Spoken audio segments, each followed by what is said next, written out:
Assalamualaikum warahmatullahi wabarakatuh. Setelah kemarin mereda ya, perang antara Israel dan Iran telah sepakat melakukan gencatan senjata. Kali ini ternyata perang itu masih belum usai, tapi bukan antara Israel dan Iran. Nah, saat ini yang terjadi adalah antara Ukraina dan Rusia. Di tanggal 4 Juli 2025, Rusia itu menyerang Ukraina, tepatnya di kota Kiev. Nah, saat ini kota Kiev itu kebakaran sangat hebat sekali ya, karena disebabkan oleh drone-drone atau rudal-rudal nih dari Rusia yang menyerang ke Ukraina. Ternyata pejabat Ukraina ini juga menyampaikan bahwa sistem pertahanan dari Ukraina sendiri sudah berusaha menangkis serangan-serangan dari Rusia.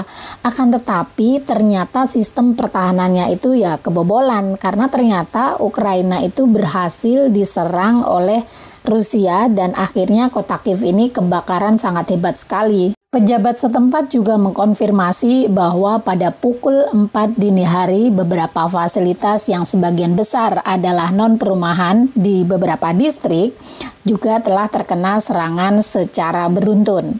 Dan di beberapa media sosial juga sudah beredar ya bagaimana akibat dari serangan-serangan yang dilakukan oleh Rusia ini. Rupanya Rusia ini akan sangat serius ya kalau saya lihat. Dia akan terus-terusan menyerang Ukraina gitu. Karena di sini pejabat dari Rusia sendiri menyampaikan bahwa Moskow akan secara teratur melakukan serangan drone dan rudal terhadap infrastruktur militer di Ukraina. Dengan menyatakan bahwa operasi militernya ini tidak menargetkan warga sipil, dan pejabat Rusia menyalahkan pejabat Ukraina gitu. Menyalahkannya gimana? Kenapa di Ukraina itu menempatkan sistem pertahanan udaranya tuh di daerah padat penduduk ya kan? Kota Kiev itu kan ibu kotanya ya. Nah, pertahanannya tuh ditempatkan di situ, di mana di situ itu adalah area-area padat penduduk gitu. Harusnya memang pertahanan-pertahanan militer dan lain sebagainya itu sebaiknya dilakukan atau ditempatkan di pinggir gitu ya, yang tidak padat penduduk ya. Tapi kan kita tahu ya, kayak Israel ya, kroni-kroninya US itu gitu kan,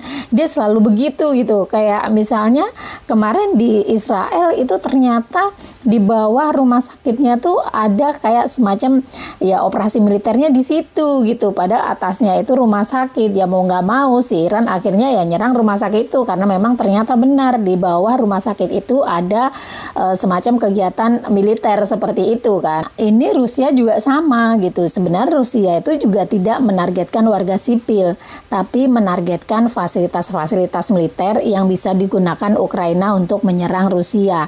Tapi sayangnya si Ukraina ini menempatkan fasilitas-fasilitas militernya itu atau pertahanan-pertahanannya militer itu di area padat penduduk. Ya mau nggak mau akhirnya ya warga sipil atau orang-orang sipil yang terkena dampak dari peperangan ini. Serangan Rusia ke Ukraina ini dilakukan hanya beberapa jam setelah Presiden Vladimir Putin dan Presiden Trump ini saling menelpon. Jadi Presiden Trump itu menelpon kepada Presiden Putin untuk atau meminta untuk menghentikan perang ini secepat mungkin gitu ya kan. Tapi ternyata Presiden Putin dia nggak mau gitu ya kan. Nggak mau, karena ya kalau ini dihentikan nanti perang ini akan atau bakal terjadi lagi gitu. Amerika juga bakal akan nyerang lagi ke Rusia, karena menurut Presiden Putin ya, akar masalahnya itu harus diselesaikan. Jadi Presiden Putin itu menolak untuk menghentikan perang ini sampai dengan tujuannya tercapai, yaitu membereskan akar penyebab konflik yang terjadi antara Rusia dan Ukraina. Tapi ya memang menurut saya benar sih bahwa akar masalah itu harus diselesaikan gitu, karena kalau tidak diselesaikan ya ini nanti ke depan akan timbul lagi konflik lagi, memanas lagi, perang lagi, jadi bertele-tele gitu ya. Mungkin ya ini Presiden Putin juga belajar dari Iran juga gitu ya, ketika kemarin Iran diserang oleh Amerika Serikat gitu kan, dan ternyata si Iran membalas balik nih gitu. Jadi ibaratnya ditantangin nih sama Amerika Serikat. Nah, si Iran ternyata nggak nyerah gitu kan, malah ya udah nantangin balik gitu, serang balik si Amerika Serikat ini dengan menyerang pangkalan militer yang ada di Qatar gitu kan. Nah, mungkin Presiden Putin belajar dari perang antara Iran dan Amerika Serikat ini, ternyata Amerika kalau diseriusin dia nggak berani juga ya gitu. Akhirnya si Presiden Putin ini terpaksa, mungkin ya ini analisa saya pribadi gitu, oh ya udah kalau gitu aku seriusin aja nih, harus diselesaikan nih akar masalah yang ada di Ukraina tersebut gitu kan. Nah, dan ternyata si Presiden Trump juga menelpon Presiden Putin juga gitu ya. Akhirnya dia minta dihentikan. Padahal kan ini yang memulainya semuanya kan dari US ya gitu ya kan. Ya, tapi mudah-mudahan sih ini bisa segera terselesaikan ya. Kasihan juga ya masyarakat sipil yang tidak bersalah gitu ya, yang tidak ngerti apa-apa dengan urusan kemiliteran ini gitu, caplok-pencaplok wilayah dan lain sebagainya gitu, yang pada akhirnya warga sipil lah, rakyat lah yang akhirnya menjadi korban gitu ya.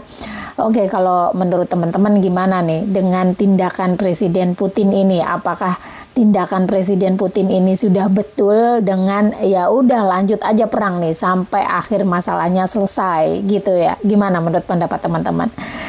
Jawab di kolom komentar ya. Oke, baik gitu aja. Terima kasih banyak. Assalamualaikum warahmatullahi wabarakatuh.